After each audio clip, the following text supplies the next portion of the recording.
우리 계속해서 출애굽기 36장의 강해 설교를 나눠볼 터인데요. 오늘 하나님이 허락하시고 성령님 이끌어 주시면 우리가 출애굽기 40장까지 다 나눌 수 있게 되는 그런 놀라운 기적의 날이 되었으면 참 좋겠다라는 바람입니다. 왜냐하면 출애굽기서 36장으로부터 40장에 이르러서의 말씀은요 95% 이상의 다시금 모세에게 반복하여 내리시는 하나님의 그 장막을 지으라는 명령, 그 가운데 각기 기물과 봉사하는 자들과 그 모든 행위들을 통하여서 율법의 행위로서 하나님 앞에 거룩게 구별되고 성결케 되는 자신의 옷을 빠는, 그렇죠? 이스라엘 백성 그 모든 이들과 같이 이 성막을 짓고 그 가운데에서 각기 형식을, 각기 기물을, 각기 사람들을 통하여서 드려지는 그 모든 제사의 규례에 대한 반복의 기록입니다. 그 반복된 기록이 왜 중요한지에 대해서 나누는데 물리적인 시간이 조금 이전에 출애굽기 24장으로부터의 말씀을 통해서 우리는 그 장막, 그치요? 그 성소와 지성소, 그리고 바깥들, 그리고 물두멍, 그리고 번제단, 각기 휘장, 회막, 그치요? 그 모든 것에 대해서 나눴기 때문에 시간이 물리적으로 많이 단축시킬 수 있습니다. 그래서 40장까지 나눌 수 있지 않을까라는 생각을 해보면서 내일부터는 레이기의 강해 설교를 들어갈 수 있었으면 참 좋겠다라는 바람입니다. 우리 오늘 36장으로부터 강해 설교를 나누기 이전에요, 지난 시간 출애굽기 35장에 우리가 이 말씀에 대해서 나눴지요. 1절로부터 기록되어 있고 또한 20절에 기록되고 있는 말씀처럼 특히 21절에 마음이 감동된 모든 자와 자원하는 모든 자가 와서 회막을 짓기 위하여 그 속에서 쓸 모든 것을 위하여 거룩한 옷을 위하여 예물을 가져다가 여호와께 드렸으니 곧 마음에 원하는 남녀가 와서 드렸다라고 여러분들과 말씀드린 가운데에 마음에 원하는 예물, 그렇죠? 기쁨과 감사함으로써, 그렇죠? 전심으로써 하나님께 드려지는 예물을 하나님은 받으시지, 그렇죠? 그것은 구약이나 신약이나 마찬가지이다. 그것은 아직까지도 동일하다, 그렇죠? 우리가 강제로 누군가의 거짓말에 의해서, 누군가의 선동으로 인해서, 누군가의 종용으로 인해서 우리의 믿음의 연보가 드려져서는 안 된다. 특히나 믿음의 연보라는 정의에도 합하지 못한다라는 것들을 우리가 알아봤습니다, 지난 시간. 그러면서 두렙돈을 드린 한 가난한 과부의 헌금, 그것에 대해서 예수님께서 가장 큰 것을 넣었다, 가장 큰 헌금을 넣었다라고 칭하신 이유가 무엇인지에 대해서 알아봤고, 그리고 마리아의 항유 옥합 사건, 그렇죠? 공간복음서에는 마리아라고 표기는 안 돼 있고 제시는 안 돼 있지만 요한복음서에는 분명히 마리아라고 기록되어 있는 사실을, 그렇죠? 베다니에서 일어난 사건이지요. 그 사건을 통해서 우리가 마음에 감동된 연보가 무엇이고 참으로 하나님께서 인치시는 믿음의 연보가 무엇인지 우리가 알아봤으며, 또한 그에 반대되는 가룟 유다의 사건에 대해서 우리가 알아봤다는 거예요, 그렇죠? 그리고 은 30에 예수님을 제사장들에게 팔아넘겼다라는 것들을 알아보면서 그 은 30이 사실상 화폐의 단위이기보다는 세켈의 단위로서 구약에서의 관점에 은 30이었다. 은 30에 해당하는 것이요, 은을 달아주었다. 그렇다면 그 은 30은 하필이면 왜 은 30이었을까? 우리가 구약의 말씀들을 살펴보면서 사실 예수님은 노예의 값에 팔리신 것도 아니었다라는 거예요. 소의 목숨값이었다라고 나눴는데 이 말씀이 조금 여러분들에게 혼동을 가져다 줄 수 있는 말씀을 제가 여러분들에게 드린 것 같아서 좀 정리가 필요할 것 같다라는 것들이 좀 필요해서 여러분들에게 말씀드렸습니다. 왜냐하면 여러분들의 이해를 돕기 위해서, 또한 그 이해로 말미암아 삶 가운데서 말씀이 행해지고 실천되어서 믿음으로 귀결될 수 있도록 해야 되는 것이 설교인데 조금 여러분들에게 혼동을 가져다 주는 것 아닌가, 혼선, 가져다 둔 곳은 아닌가라는 생각이 들고 해서 다시금 정리해서 말씀을 드렸으면 좋겠다라고 해서 말씀을 다시 드립니다.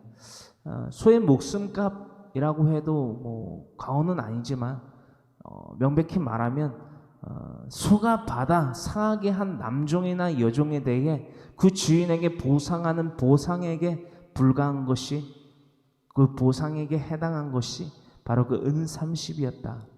대제사장들은 구약의 말씀을 잘 알고는 있었기 때문에 조롱을 하듯이 예수님의 몸값을 이 은30으로 책정을 해준 것이다. 그리고 이 출애굽기 21장 32절의 말씀을 살펴보면 왜 은30을 그들은 달아서 가룟 유다에게 예수님의 몸값으로 주었는가? 무엇을 의미하고 어떠한 조롱을 일삼기 위하여 그 은30을 가룟 유다에게 던져주었는가? 라는 것을 알 수 있다는 것입니다. 출애굽기 21장 32절의 말씀을 이렇게 나눴지요. 소가 만일 남종이나 여종을 받으면 소 임자가 은 30세겔을 그 상전에게 줄 것이요 소는 돌에 맞아 죽을지니라. 아멘. 이 출애굽기 21장 32절의 말씀을요 잘 의미를 해석해 보면요, 소가 만일 남종이나 여종을 받으면, 그렇죠? 한편으로 이 소는요, 그렇죠? 이 대제사장이라고도 할 수 있지만 가룟 유다에 가깝습니다. 더불어 나아가서 그 소 임자 또한 가룟 유다에 해당합니다. 왜냐하면 그 소 임자가 그 은 30을 받아서 이렇게 사용했기 때문이라는 거예요. 가룟 유다의 피밭 아겔다마, 그렇죠? 그 값으로 은 30으로 피밭을 샀다, 자신의 무덤을 샀다라는 의미가 이렇게 해석될 수 있다라는 것입니다. 소는 돌에 맞아 죽을지니라. 이것은 예수님이 십자가에 못 박혀 달려 죽으신 것도 의미로서 해석할 수 있지만, 가장 크게 제가 방금 전 여러분들과 나눴던 것과 같이 소가 돌에 맞아 죽듯이 아겔다마, 즉 피밭에서 자신의 창자가 터져, 그렇죠? 목을 매달았는데 그 나무가 끊어지면서 떨어지면서, 그 나무에서 떨어지면서 바닥에 부딪혀 자신의 창자가 터져 흘러나와 그것이 곧 자신의 무덤이 됐다라는 것들, 그렇죠? 사도행전 1장 17절로부터 19절의 말씀 가운데에 이 기록이 있다는 거예요. 특히나 18절로부터 이 사람이 불의의 삭스로 밭을 사고 후에 몸이 곤두박질하여 배가 터져 창자가 다 흘러나온지라. 이 일이 예루살렘에 사는 모든 사람에게 알려져 그들의 말로는 그 밭을 아겔다마라 하니 이는 피밭이라는 뜻이라. 아멘. 근데 이 사건이 이미 이전에 이 도키마조에 대한 시험에 거하는 것도 아닌, 그렇죠? 스스로 날마다 이 욕심을, 이 돈깨를 맡고 있던 그 무리 가운데에, 예수님을 따르는 그 제자들의 무리 가운데에 돈깨를 맡은 유다, 그 가룟 유다가 왜 하필 돈깨를 맡았을까? 라는 것까지 오늘 귀결해 보면서 나아가 생각해 보면서 이 가룟 유다의 은 30에 해당하는 이 사건에 대한 의미들을 제대로 해석할 수 있게 되는 이 시간 되기를 원해요. 요한복음 13장 2절의 말씀에 바로 이렇게 기록되어 있습니다. 요한복음 13장 2절에는요 다음과 같이 기록되어 있습니다. 요한복음 13장 2절에 기록되기를 마귀가 벌써 시몬의 아들 가룟 유다의 마음에 예수를 팔려는 생각을 넣었더라. 이것은 도키마조에 대한 시험이 아니지요. 베라조에 대한 시험이라는 것입니다. 멸망할 수밖에 없는 시험. 그것에 대하여서 요한복음 13장 21절로부터 30절의 말씀을 또한 묵상하시고 그 말씀에 대하여서 다음과 같이 깨닫기를 원합니다. 디모데전서 6장 8절로부터 10절에는 이르기를, 디모데전서 6장 8절로부터 10절에는 이르기를 돈을 사랑함이 일만하게 뿌리로다. 특히나 10절에 이렇게 기록되어 있다라는 거예요. 돈을 사랑함이 일만하게 뿌리로다. 왜 예수님은 공생의 사역 가운데에, 특히나 부자 청년의 사건 가운데에서처럼 왜 자신의 소유를 다 팔아서 가난한 자들에게 나눠주고 넌 나를 따르라 말씀하셨는지. 특히나 그 청년은 율법에 대해서 잘 알고 있었고 잘 지켜왔는데 왜 하필이면 자신의 소유를 모두 팔아 가난한 자들에게 나눠주고 나를 따르라 예수님께서 말씀하셨는가? 그 청년은 율법에 대한 해석을 제대로 알지 못했어요. 특히나 새 율법, 예수님께서 이 땅에 오셔서 완성하신 새 율법, 의롭게 하신 그 새 율법, 하나님의 정의를 굳게 만들어 하나님의 말씀을 굳게 만들어 지켰던 그 땅 가운데에서 율법을 완성하시고 새롭게 하시고 다시금 명하신 예수님의 말씀은 그 청년의 양심을 뒤흔들기에 충분했다. 이것은 무엇이다? 그 청년은 율법에 대해서 알지 못했다. 어떤 말씀에 근거해서? 여러분, 출애굽기 34장의 말씀, 성막을 지을 때에 마음에 감동된 모든 자들이 성막을 짓기 위하여 이 예물들을 이러한 깨달음과 이러한 기쁨과 감사함 가운데에 그 마음에 감동이 되어서 가지고 나왔다. 그 청년은 교회를 세우는 데에 자신의 소유를 사용하지 않았고 자신의 전대에 은이나 금을 채워넣는 그 낙으로 살아왔다. 율법은 그 청년의 전대에 은이나 금을 채워넣는 도끼비방망이 그 도구에 불과했다. 이것이 청년이 하나님의 말씀을 굳게 만들어 지켰던, 자신이 지켰다라고 말하지만 지키지 아니한, 그죠? 하나님의 말씀을 굳게 만들어 지킨 증거였다.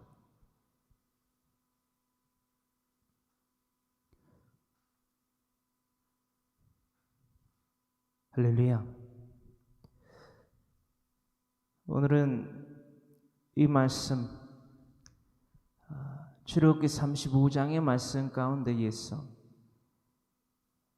가룟 유다의 사건을 우리가 미리 살펴보면서 육체의 정욕과 안목의 정욕과 이생의 자랑을 가진 채 믿음은 직면될 수 없다. 믿음은 증명될 수 없다라는 거예요. 육체의 정욕과 안목의 정욕과 이생의 자랑을 꿈꾸면서 그것들을 소유하려고 하면서 부자 청년과 같이 가룟 유다와 같이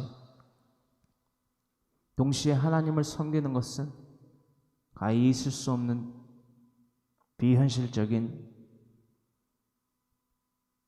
일이다 라는 것들을 우리는 분명히 알아볼 수 있게 된다는 것입니다. 우리들은요, 물질을 다스려야만 합니다. 물질을 다스린다라는 것이 무엇입니까? 우리가 많은 돈을 어떠한 사고가 없이 걷어들이는 것을 의미합니까? 아니지요. 그것이 바로 부자 청년의 이야기란 말이에요. 자신이 생각하고 착각했다라는 거예요. 내가 어렸을 때부터 날 때로부터 율법을 잘 지켜 행했습니다. 착각이다라는 거예요.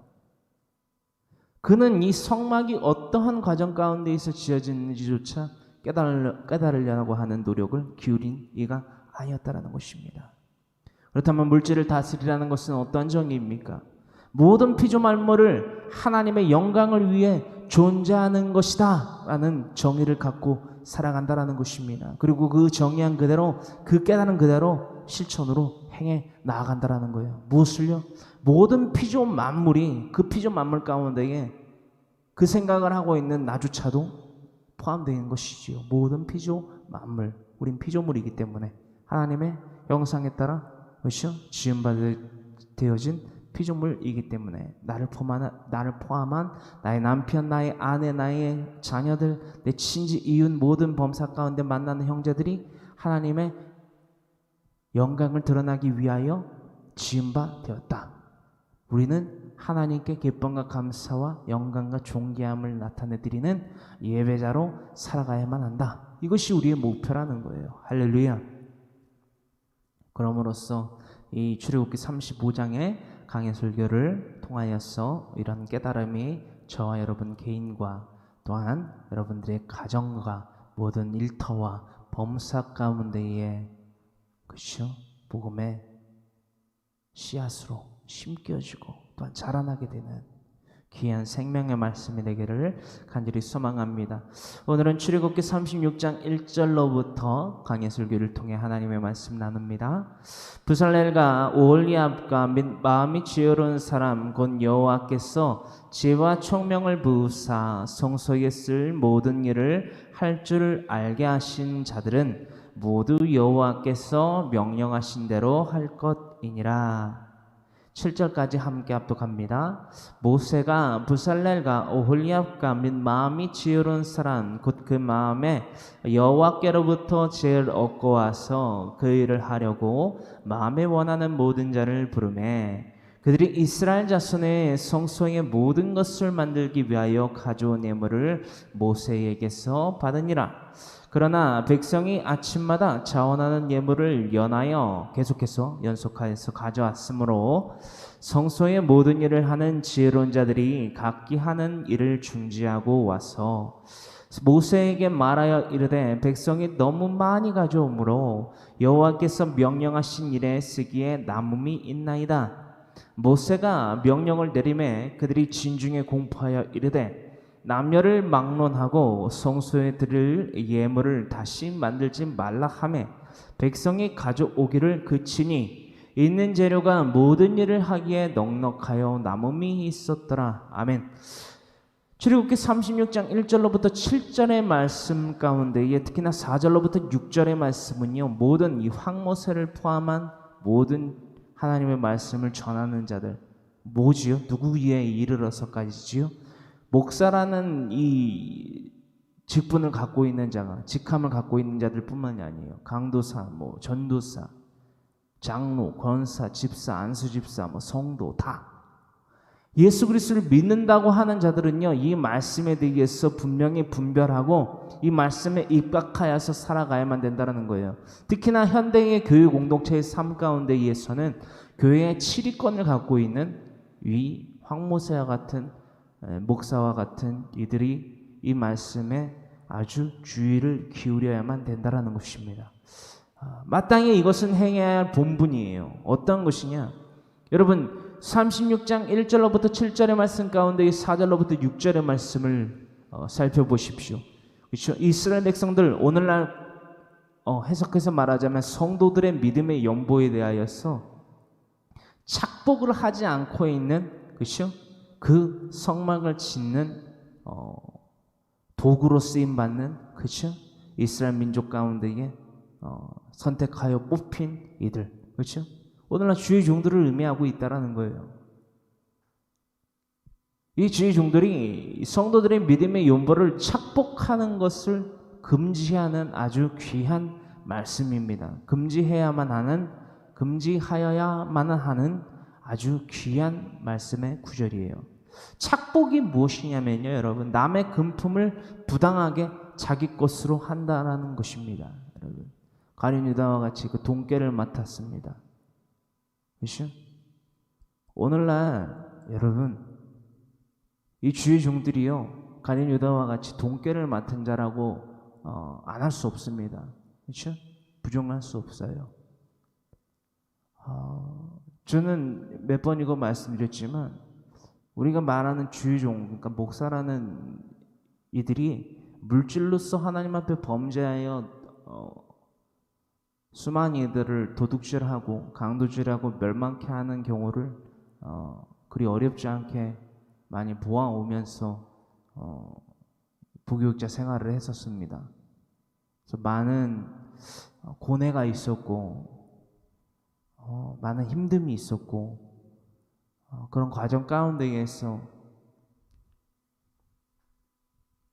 에스겔서 3장에 기록되어 있는 말씀대로 악인들의 악행에 대해서 날마다 근심과 노여움을 잃지 아니한 채로 살아가다 보니 오늘날까지 바로 이 시대에 꼭 필요한 교회 공동체, 필요한 교회를 창립하게 하시는 것까지, 또한 이 강의 설교를 나누기까지 하나님이 이끄신 줄을 깨닫고 있습니다.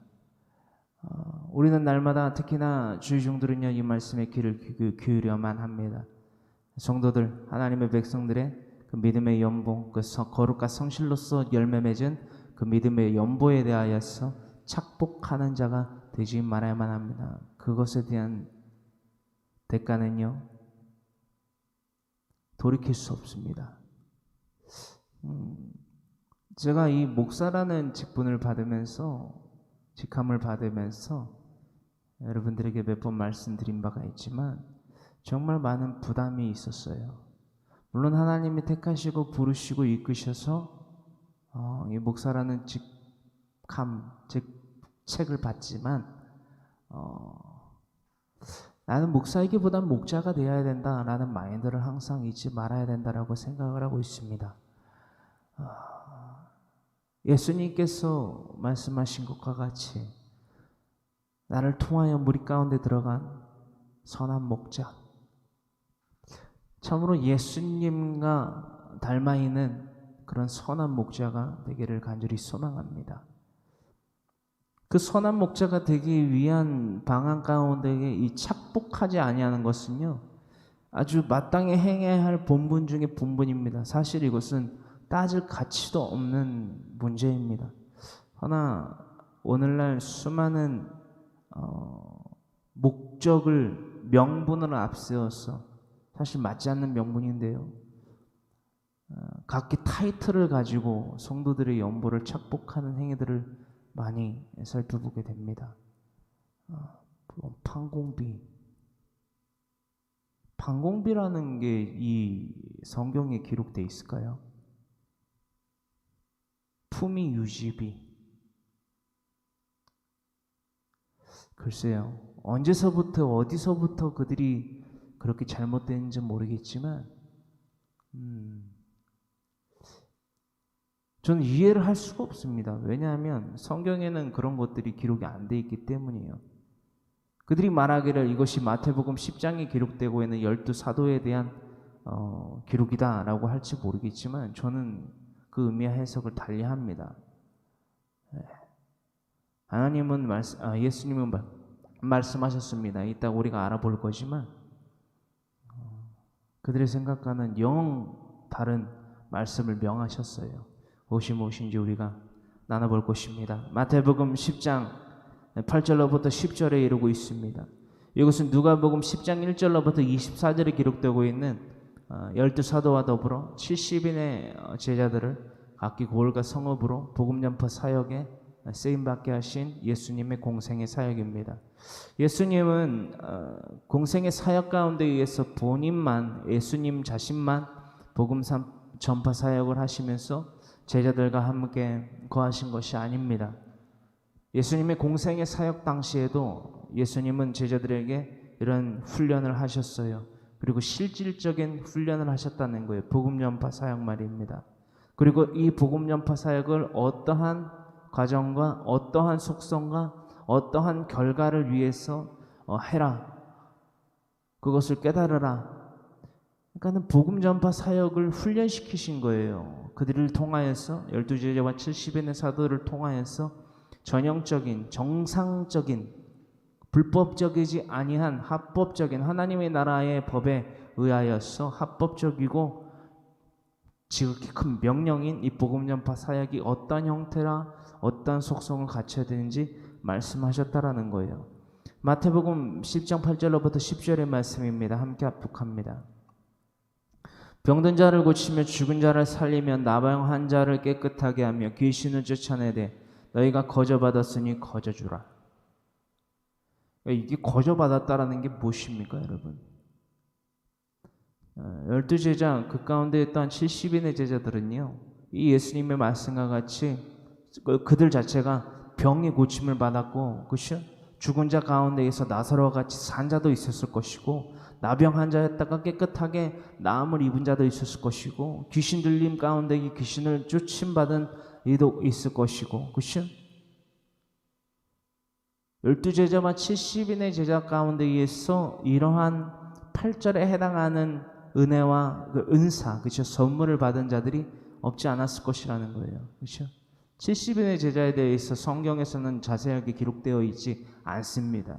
특히나 12제자가 부름을 받고 제자로 쓰임받았다라는 기록들은 나와 있지만 어떤 가정 가운데에서 어떠한 사건 가운데에서 이들이 부름받았는지는 자세한 내막은 사실 이 성경 가운데 기록되어 있지 않기 때문에 충분히 우리가 유추해 볼 수 있는 예수님의 귀한 말씀이라는 것입니다. 더불어 나아가서 이 모든 것들을 은사를 나타낼 수 있는, 그렇죠? 하나님께 영광을 돌려 나타낼 수 있는 이 은사들을 거저받았다라는 거예요. 무엇을 통해서? 성령을 통하여서. 이 마태복음 10장과 누가복음 10장을 통하여서 이미 이전에 이 예수님의 공생의 사역 당시에 예수님만 성령의 은사를 베풀고 나타나신 것뿐만이 아니라, 그러므로써 하나님께 영광을 나타내신 것이 아니라 이 12 사도와 70인의 제자들도, 그렇죠? 우리가 백부장의 사건을 통해서 우리가 또한 알아봤지요. 백부장의 그 믿음으로 말미암아 백부장의 그 신하가 나음을 입었지요. 예수님이 그 신하가 있는 곳으로 오지 않으셔도, 그리고 모시고 오지 아니하셔도 그 백부장의 믿음으로 말미암아 나도 내 수하 가운데, 내 아래에 수하가 있습니다. 내 수하가 명령하면 그것을 듣습니다. 거리는 상관없다라는 거예요. 있고 없고는 상관없다라는 거예요. 명령만 하시면, 내 수하가 나의 명령에 따라서 움직이듯이 주님께서 명령만 하시면 내 수하, 내 시종에 병이 나음을 얻게 됩니다. 상상을 초월하는 믿음을 증명해 버렸어요. 예수님 앞에서. 예수님 뭐라 하십니까? 내가 너와 같은 믿음을 본 적이 없다. 내가 너와 같이 큰 믿음을 본 적이 없다라는 거예요. 그래서 나음을 입었으니까 못 얻었습니까? 입었다는 거예요. 우리는 이 사건조차에서도 알 수 있다라는 것입니다. 성령은 과연 무엇인가? 믿음으로 말미암아 살아가는 자들에게 날마다 나타나는 하나님의 은사, 하나님의 능력, 이것을 통해서 하나님께 영광을 돌리는 귀결에 이르러서까지 이것을 말로 성령의 역사라고 한다라는 것입니다. 이것을 거저받았으니 너희가 거저주라는 거예요. 성령의 은사를 말입니다. 베품을 말입니다.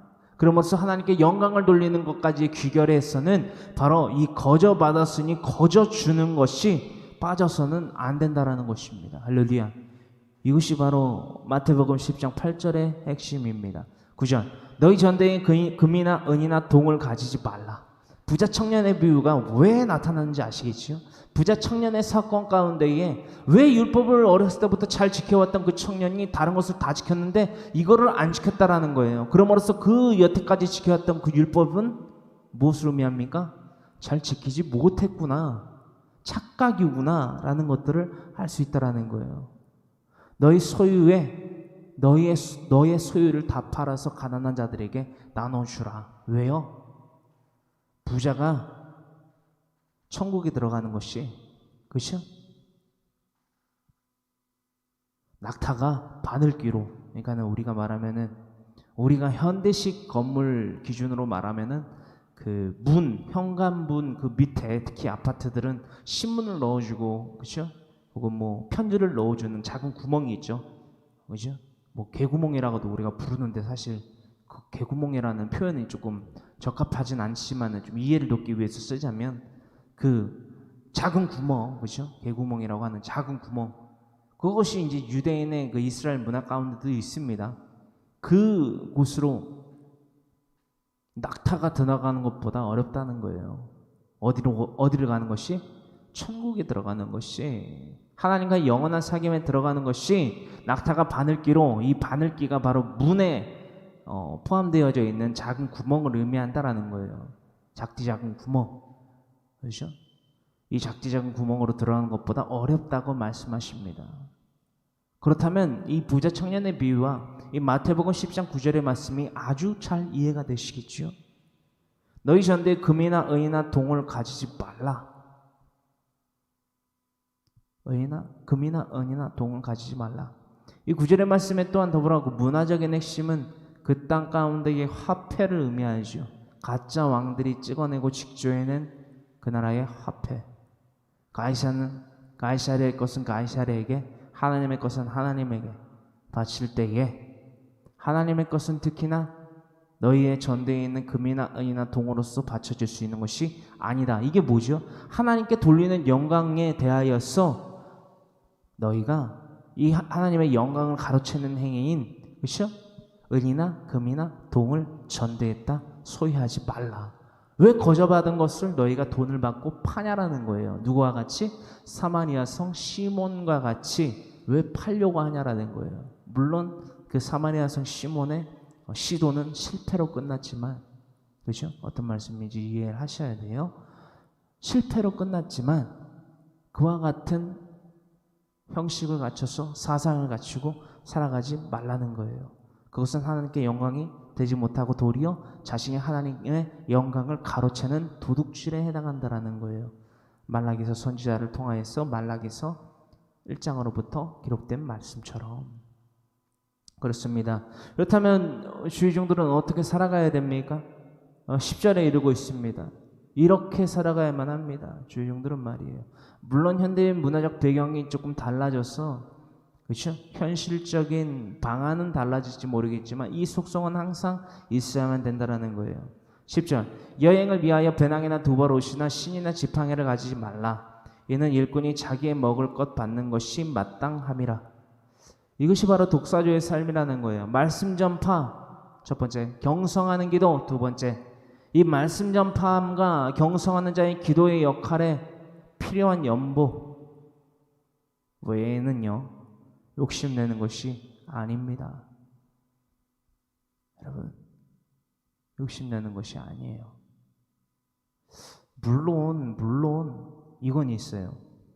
성도들이 믿음의 연보에 대해서 인색하게 행동을 하고 굴어서, 그렇죠? 부자 청년과 같이 자신의 소유를 증가시키고 소유하기 위해서, 그렇죠?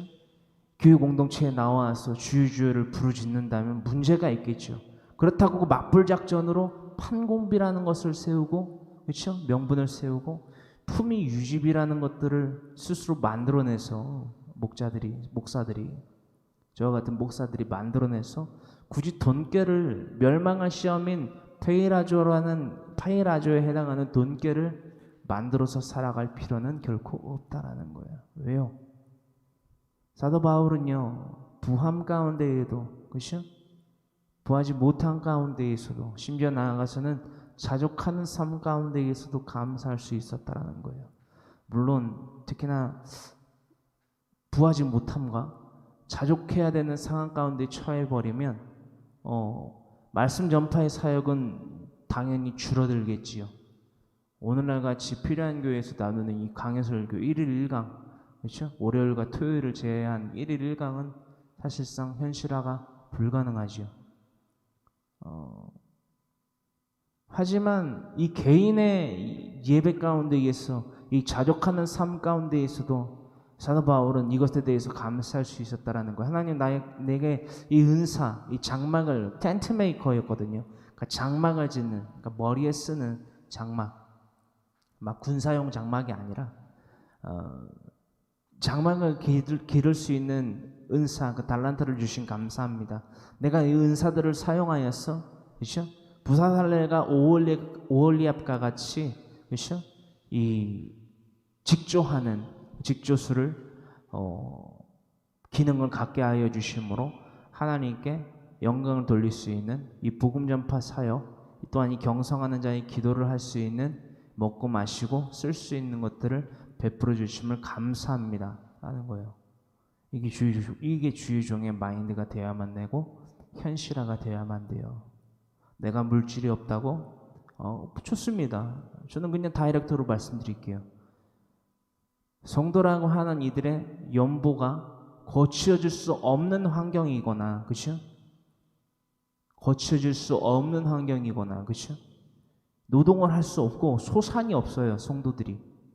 그런 상황과 더불어서 나아가서 그 성도들이 페이라조에 해당하는 돈꾀를 차는, 그죠? 부자 청년과 같은 마인드와 시험, 멸망의 시험에 거함으로써 욕심의 덩어리가 됐다.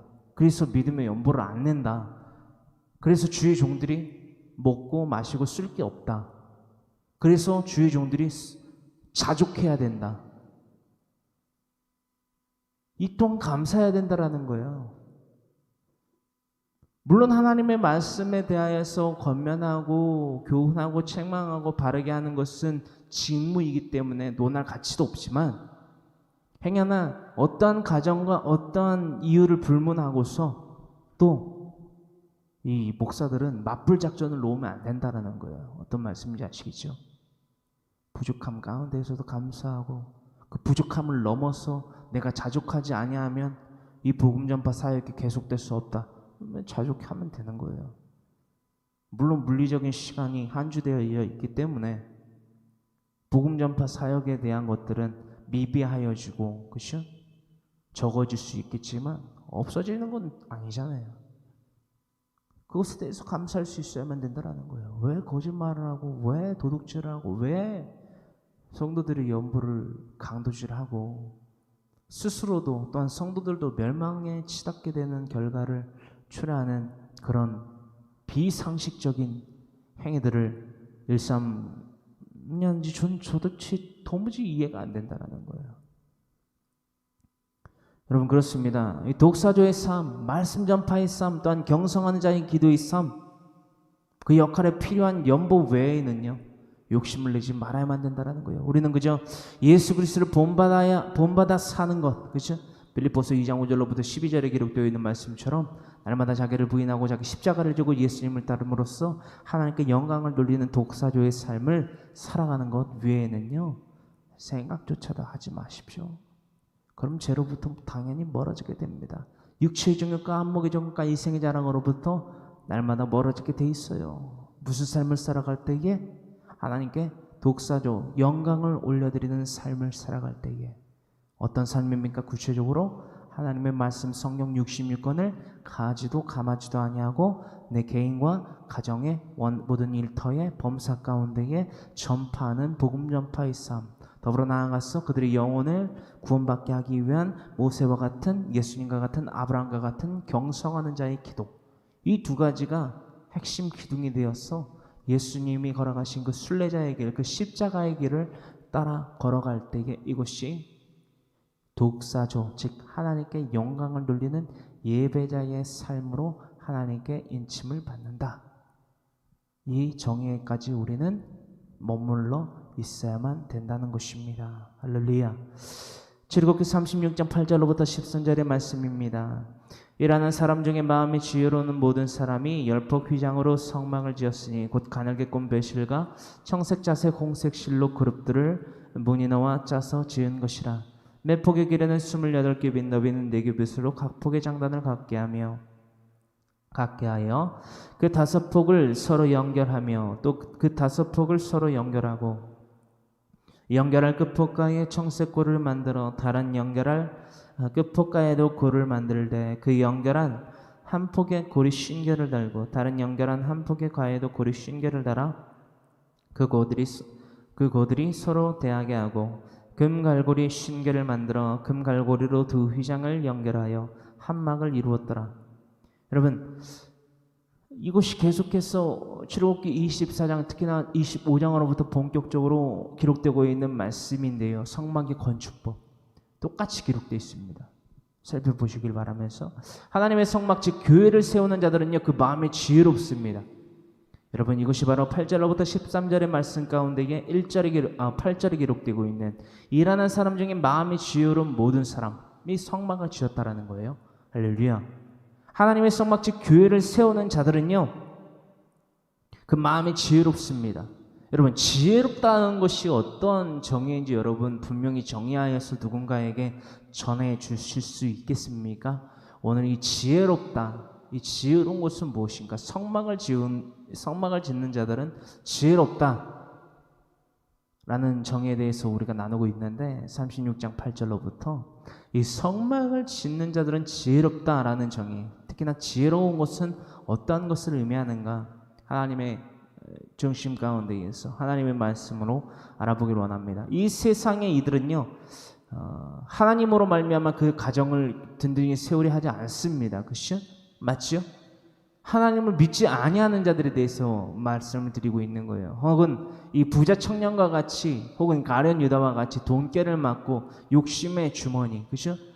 도키마조가 아닌 페이라조, 멸망에 대한 시험에 스스로 봉착하게 되는 이 부자 청년과 같은 삶을 살아가는 자들은요, 하나님의 말씀으로, 즉 하나님의 말씀으로 그 가정을 다스리려 하지 않습니다. 든든히 세우려 하지 않아요. 맞지요? 대부분 자신의 생각이나 말이나 행위로 그 가정을 든든히 세워보려 합니다. 하지만 그 가정은 결코 든든히 세워줄 수 없습니다. 그들의 끝은 정해져 있어요. 멸망이라는 것입니다.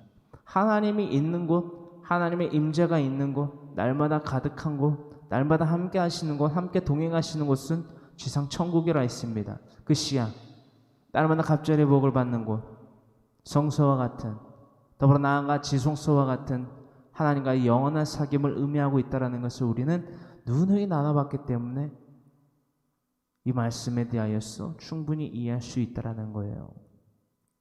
하나님에 계시는 곳, 그것이 곧 천국입니다. 그 시야, 갑절에 해당하는 복을 받을 만한 형통하는 자의 장막, 즉 교회를 세우는 자들. 이것이 무슨 말씀입니까? 교회는 뭐지요? 마태복음 16장 18절에 기록되고 있는 대로 뭐지요? 믿음의 반석 가운데 세워진 교회는 뭐냐라는 거예요, 여러분. 음부의 권세가 이기지 못하는 교회가 교회라는 것입니다. 존재가 음부의 권세가 이기지 못하는 존재. 다 같이 따라하십니다. 교회는 음부의 권세가 이기지 못하는 존재. 아멘. 음부의 권세가 이기지 못하는 존재, 교회들로서 하나님 앞에 살아갈 때의 그 가정은 든든히 세워집니다. 그렇다면 음부의 권세를 무엇으로 말미암아 이깁니까? 마태복음 4장에 그 광야의 시험 가운데에서 예수님은 보여주신다는 거예요. 페이라조, 도키마조의 시험이 아니라, 도키마조의 시험은요, 이미 성령 세례, 그 침례의 사건을 통하여서 세례 요한에게 요단강에서 그 합력을 통하여서 하나님께 드러낸 영광을 통해 이미 도키마조의 시험은 첫째로 나타났습니다. 그리고 성령님의 이끌리심을 통하여서 무엇을 받으셨나요? 광야로 내몰리시고 40일을 주야로 금식하신 이후에 페이라조에 대한 시험을 이겨내신 거예요. 음부의 권세의 시험에서 이겨내신 거예요. 이것을 우리에게 보여주시기 위하여서 광야 시험을 베푸신 것이라는 겁니다. 할렐루야, 베푸신 것입니다. 육체의 정욕과 안목의 정욕과 이생의 자랑, 이것을 예수님이 가지실 이유가 없잖아요, 여러분.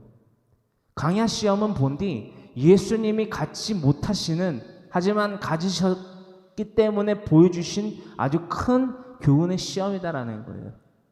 무엇으로 말미암아? 시편 91편의 말씀을 통해서 사탄이 시험을 걸어온다는 거예요. 충동이죠. 그렇죠? 창세기서 3장에 기록되고 있는, 또한 출애굽기 32장에 기록되고 있는 아론의 충동과 같은, 또한 옛뱀 그 사탄의 충동과 같은 도키마조의 시험이 아니라 페이라조의 시험이 광야에서 예수님에게 더하여졌다. 예수님은 이 시험을 무엇으로 이겨내셨다? 하나님의 말씀으로. 이것을 통해서 우리는 알 수 있는 거예요. 마태복음 16장 18절에 기록되고 있는 교회란 무엇인가?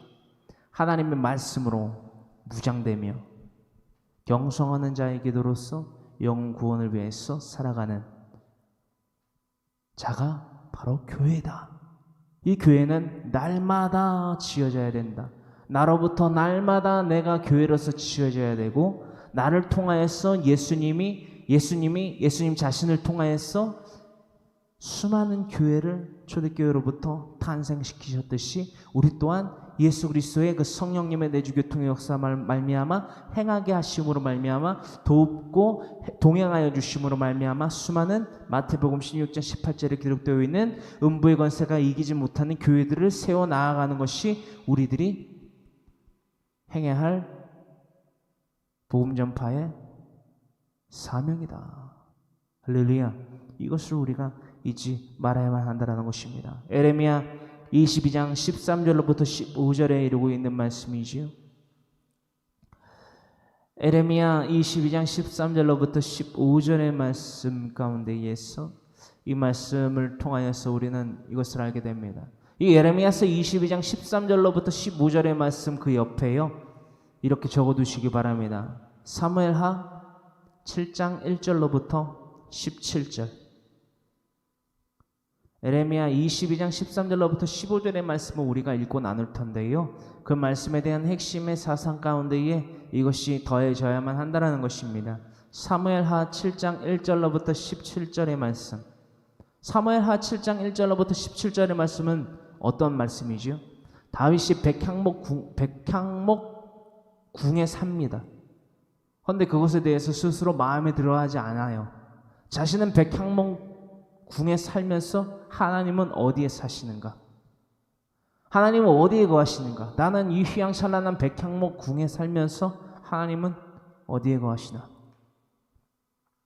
우리에게 날마다 이러한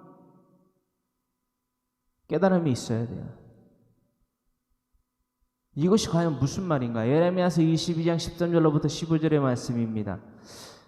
13절로부터 15절의 말씀. 이 세상의 사람들은요, 날마다 자신의 육체의 정욕과 안목의 정욕과 이생의 자랑으로서 이 백향목 궁에 살려고 한다라는 거예요. 여러분, 이것은 뉘우치려고 고칠 계의 삶을 살아가는 자들이 아닙니다. 즉 예수 그리스도를 믿고 영접하고 따르는 자들의 삶이 아니라는 거예요. 이 땅 가운데에서 육체의 정욕과 안목의 정욕과 이생의 자랑을 통해서 살아가는, 무엇을 먹을까, 무엇을 마실까, 무엇을 입을까를 염려하여 살아가는 이방인들의 삶이라는 거예요. 할렐루야. 에레미야 22장 13절로부터 15절의 말씀입니다. 함께 합독합니다.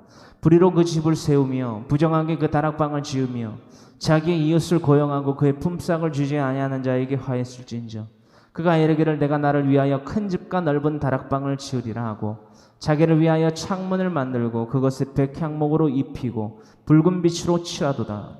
네가 백향목을 많이 사용하여 왕이 될 수 있겠느냐? 내 아버지가 먹거나 마시지 아니하였으며 정의와 공의를 행하지 아니하였느냐? 그때에 그가 형통하였느니라. 이것은 누구에 대한 이야기입니까? 다윗의 때로부터 이야기이지요. 할렐루야. 다윗의 때로부터 이야기라는 거예요. 솔로몬에 이르러서까지. 15절, 네가 백향목을 많이 사용하여 왕이 될 수 있겠느냐? 우리는 스스로 날마다 신격화해서 육체의 정욕과 안목의 정욕과 이생의 자랑을 통하여서 내가 거하는 초소, 내가 거하는 장막, 나의 치장함, 내 남편의, 내 아내의, 내 자녀들의, 내 친지의, 이웃의 형편을 돌본다는 거예요. 하지만 하나님의 말씀을 전파하는 신령한 자들은 돌보지 아니하는 모습들을 종종 보게 됩니다. 우리 필요한 교회 성도들은 그런 분들이 없어요. 그래서 쉽게 말씀드릴 수 있는 것 같아요. 어렵지만.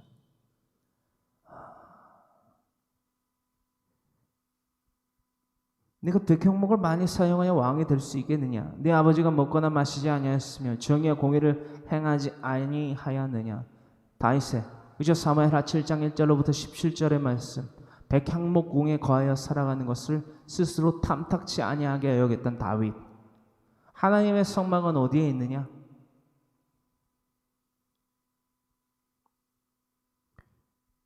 하나님을 인정하는 거예요. 하나님을 초라한 거처 가운데 모셔두지 않았으면 하는 그런 괴로운, 그런 불편한 마음이에요.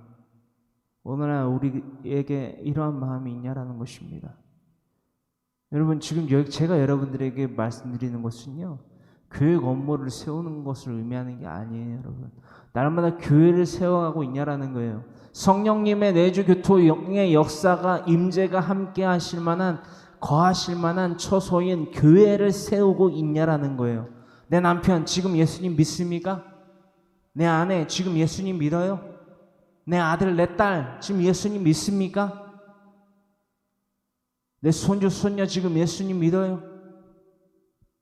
내 사위, 며느리 예수님 믿습니까? 친지와 이웃, 범사 가운데 함께하는 모든 형제들이 예수님 믿습니까? 믿는다는 것이 무슨 말입니까? 거룩히 구별되어서 깨끗이 치워진 빈집, 그렇죠?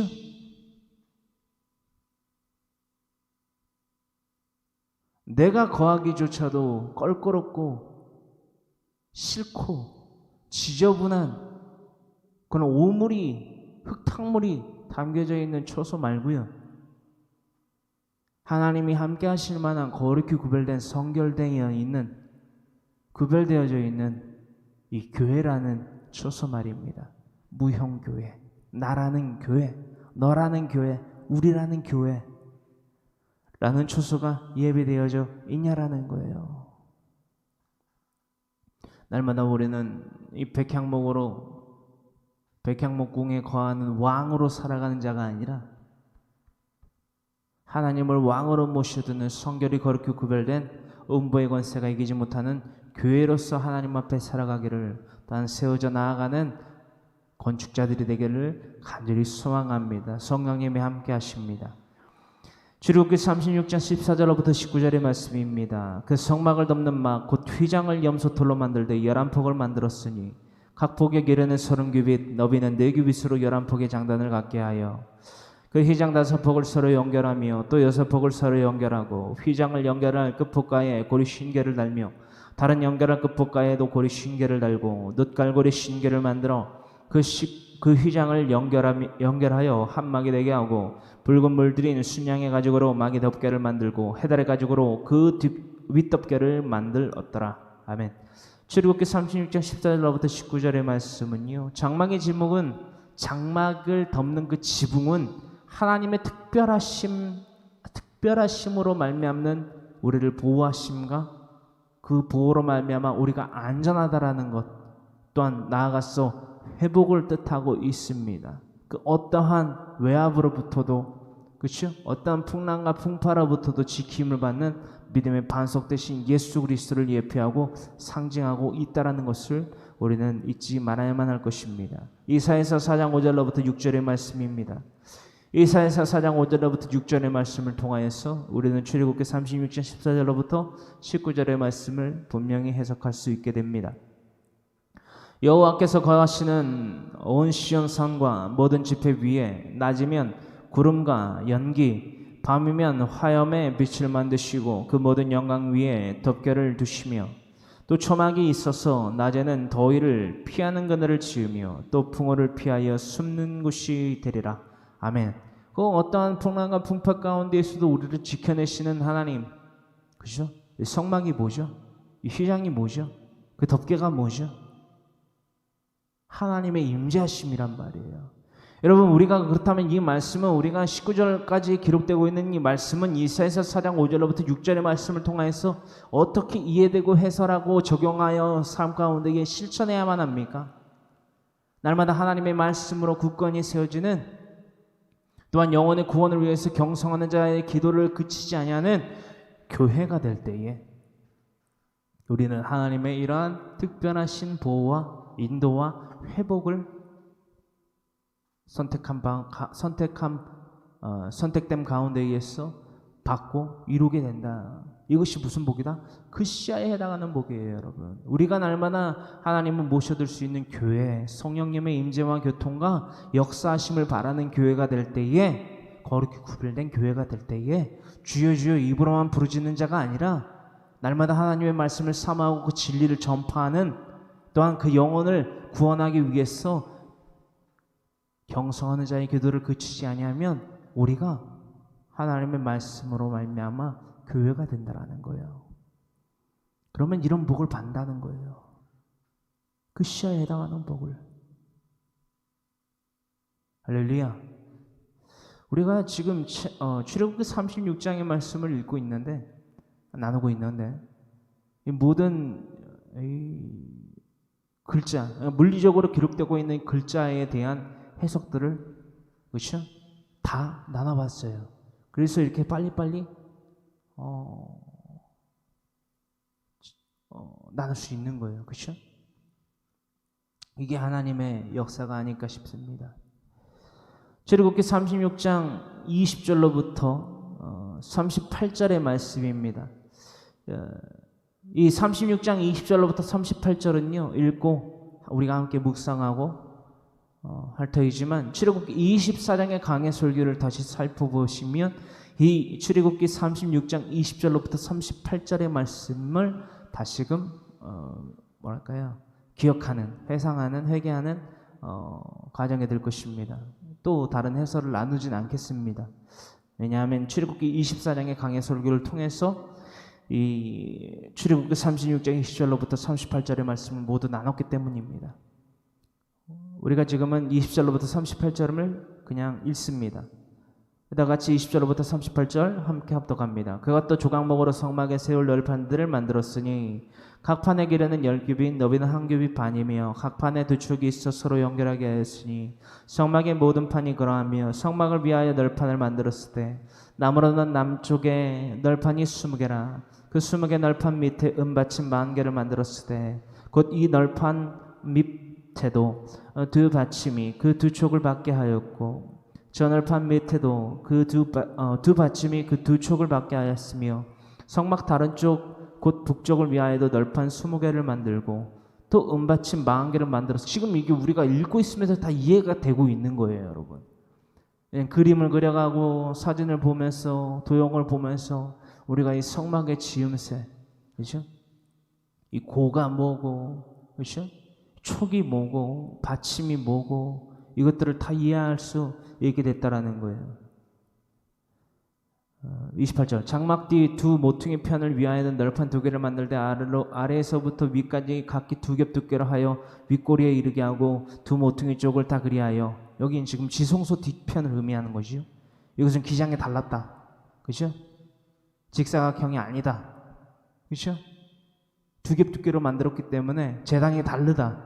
근데 오늘날 조금 그것을 직사각형으로 똑같은 넓이와 길이로 책정해서 말씀하시는 분들이 있기 때문에 그건 잘못된 거다.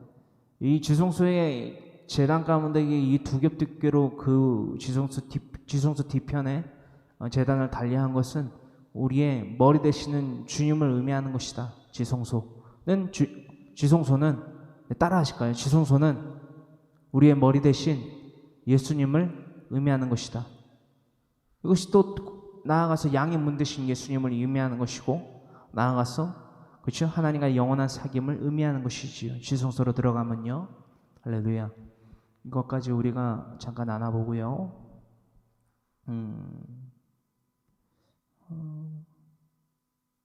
어디죠? 30절로부터 있습니다. 그 널판은 8개요 그 받침은 은받침 16개라. 각 널판 밑에 2개씩이었더라. 그가 또 조각목으로 띠를 만들었으니 곧 성막 이쪽 널판을 위하여 5개요 성막 저쪽 널판을 위하여 5개요 성막 곧 서쪽 널판을 위하여 5개며 그 중간 띠를 만들 때 널판 중간 이 끝에서 저 끝에 미치게 하였으며 그 널판들은 금으로 싸고 그 널판에 띠를 깰 금고리를 만들고 그 띠도 금으로 썼더라. 그가 또 청색 자색 홍색 실과 가늘게 꼰 배실로 휘장을 짜고 그 위에 그룹들을 정교하게 수놓고 조각목으로 네 기둥을 만들어 금으로 쌌으며 그 갈고리는 금으로 기둥의 네 받침은 은으로 부어 만들었으며 청색 자색 홍색 실과 가늘게 꼰 배실로 수놓아 장막문을 위하여 휘장을 만들고 휘장문에 기둥 5과 그 갈고리를 만들고 기둥 머리와 그 가름대를 금으로 쌌으며 그 5 받침은 노시였더라. 아멘. 이 모든 말씀을 우리가 이해하고 해설하고 가르칠 수 있습니다.